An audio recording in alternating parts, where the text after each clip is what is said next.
ఇక టీవీ లైవ్లో కాంగ్రెస్ నేత దాదాగిరి నా పేరు తీసినవు ఏమనుకుంటున్నావు జాతీయ మీడియా లైవ్ డిబేట్లో ఉండగా క్రిషాంక్కు ఫోన్ చేసి బెదిరించిన రెడ్డి శ్రీనివాస్ అల్లు అర్జున్ ఇంటిపై దాడి కేసులో ప్రధాన నిందితుడిగా ఉన్న కొడంగల్ కాంగ్రెస్ నేత ఎందుకు దాడి చేస్తామని అడిగితే తిట్ల దండకం కాంగ్రెస్ తీరుపై జాతీయ మీడియా అసహనం భావ ప్రకటన స్వేచ్ఛను హరిస్తుందని ఫైర్ అంటూ కూడా చెప్పిన పరిస్థితి కనబడతాను.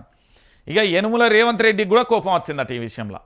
అల్లు అర్జున్కు సంబంధించి ఇంటి మీద పూల కుండీలు వేసినంత మాత్రాన రేవంత్ రెడ్డి కూడా తెచ్చిండు. సరే ఏపిచ్చినావు కానీ ఇలా పాల్గొన్నారు కదా, అల్లు అర్జున్ ఇంటి ముంగట దాడి మీద పాల్గొన్న 5-6 ఉన్నారు, వాళ్ళందరికీ కూడా పదవులు మరిగా నీకోసం పాపం వాళ్ళ జీవితాలను త్యాగం చేసుకున్నారు, కేసులు చేసుకున్నారు, నువ్వు చెప్పిన పని చేసిరు.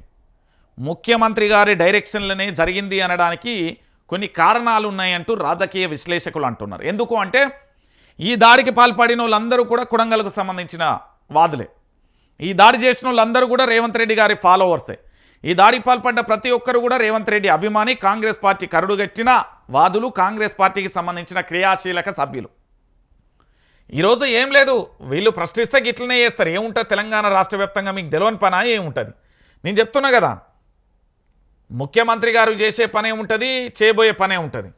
ఇగో ఇక్కడ చూడురి, ఎగవేసిన బోనస్ 1561 కోట్లు. ఏది సన్నాలకు సున్నా చుట్టిన సర్కార్ అన్ని వడ్లకు బోనస్ ఇస్తామని చెప్పి తీరా సన్నాలకే ప్రకటన.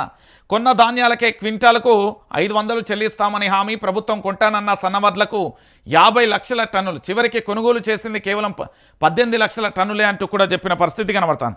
ఇక్కడ ఏం జరుగుతుంది అంటే తెలంగాణ ప్రాంత బిడ్డలారా, నేను చెప్తున్నా కదా, తెలంగాణ రాష్ట్ర వ్యాప్తంగా కూడా రైతులకు ఆల్రెడీ పూర్తి స్థాయిలో కూడా నామాలు పెట్టిలు. మీరు ఇక్కడ అంకెల గారని కూడా చూడొచ్చు. రైతులకు పూర్తి స్థాయిలో నామాలు పెట్టడం కాకుండా రైతులను అనేక రకాలుగా కూడా మోసం చేసింది కాంగ్రెస్ పార్టీ.